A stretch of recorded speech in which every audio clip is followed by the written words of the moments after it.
2026 मधील सर्वात मोठी अपडेट आलेली आहे. महाराष्ट्र सरकारने मार्च आणि फेब्रुवारी महिन्यामध्ये जो अवकाळी पाऊस झाला होता त्यामुळे जी नुकसान भरपाई शेतकऱ्यांना सहन करावी लागली होती त्यासाठी अतिवृष्टी मदत म्हणून जाहीर केलेली आहे. ही अतिवृष्टी मदत ही फक्त फळबाग शेतकऱ्यांना असणार असल्याचं सांगण्यात आलं. शासन निर्णयानुसार फळबाग ही खूप मोठी अडचणीची गोष्ट असते, त्यामुळे एकदा शेतकऱ्यांना ही नुकसान भरपाई एकदाच मिळेल असं सांगण्यात आलं. खरीप हंगामाच्या दृष्टीने जी लागवड झाली होती त्या लागवडीची जी नुकसान भरपाई झाली होती ती शेतकऱ्यांना मिळणार असं सरकारने जाहीर केलंय. यासाठी सरकारने मदत निधी देखील जाहीर केलाय. पुणे विभागामध्ये सांगली आणि पुणे हे 2 जिल्हे घेतले तर एकूण 1676 शेतकऱ्यांना 338 कोटी, सांगलीमध्ये तर पुणेमध्ये 8509 शेतकऱ्यांना 713 कोटी इथला रक्कम देण्यात आली. पुणे विभागासाठी एकूण 1052 कोटी एवढे पैसे देण्यात आले. नागपूर विभागासाठी नागपूर आणि चंद्रपूर हे 2 जिल्हे घेण्यात आले. त्यामध्ये 250 शेतकरी व 846 शेतकरी असे मिळून दोन्ही 100 कोटींची मदत देण्यात आल्याचे सांगण्यात आले. कोकण विभागामध्ये सिंधुदुर्ग, रत्नागिरी हे 2 जिल्हे घेण्यात आले. रत्नागिरीमध्ये एकूण 13 शेतकऱ्यांना 24.13 लाख एवढे देण्यात आले. छत्रपती संभाजीनगर विभागामार्फत 5 जिल्ह्यांची निवड करण्यात आली. नांदेड, धाराशिव, जालना, लातूर आणि हिंगोली.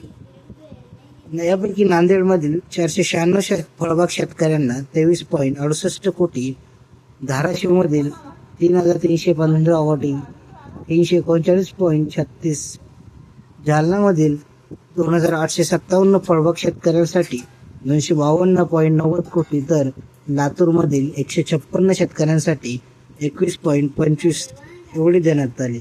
हिंगोलीमधील 498 शेतकऱ्यांना 45.03 एवढे देण्यात आले. अमरावती विभागात एकूण 3 जिल्हे निवडण्यात आले. अमरावती, यवतमाळ, वाशिम. यापैकी अमरावतीमधील 475 शेतकऱ्यांना 22.95 लाख तर यवतमाळमधील 77 शेतकऱ्यांना 12.71, वाशिममध्ये 9 शेतकऱ्यांसाठी 77 लाख एवढी मदत जाहीर करण्यात आली. नाशिक विभागात एकूण 5 जिल्हे घेण्यात आले. नाशिक, धुळे, नंदुरबार, जळगाव आणि अहिल्यानगर. नाशिकमध्ये 65,756 शेतकऱ्यांसाठी 7,334 कोटी जाहीर करण्यात आले. धुळेमध्ये 14,275 फळबाग शेतकऱ्यांसाठी 1551.50 लाख एवढी मदत देण्यात आली. नंदुरबारमध्ये 953 शेतकऱ्यांसाठी 66.57 लाख देण्यात आले.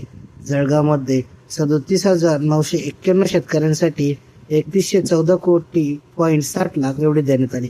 अहिल्यानगरमधील 27,602 शेतकऱ्यांसाठी मदत निधी एकूण 6 विभागातील 22 जिल्ह्यांना मिळणार असल्याचं सांगण्यात येतं. त्या 1,67,595 शेतकऱ्यांना एकूण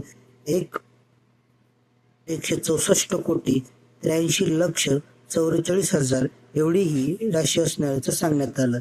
यामध्ये कुठलाही फेरबदल होणार नाही किंवा तहसीलदारांमार्फत शेतकऱ्यांना या अतिवृष्टीची मदत लवकरात लवकर करण्यात यावी असे आदेश देखील देण्यात आले.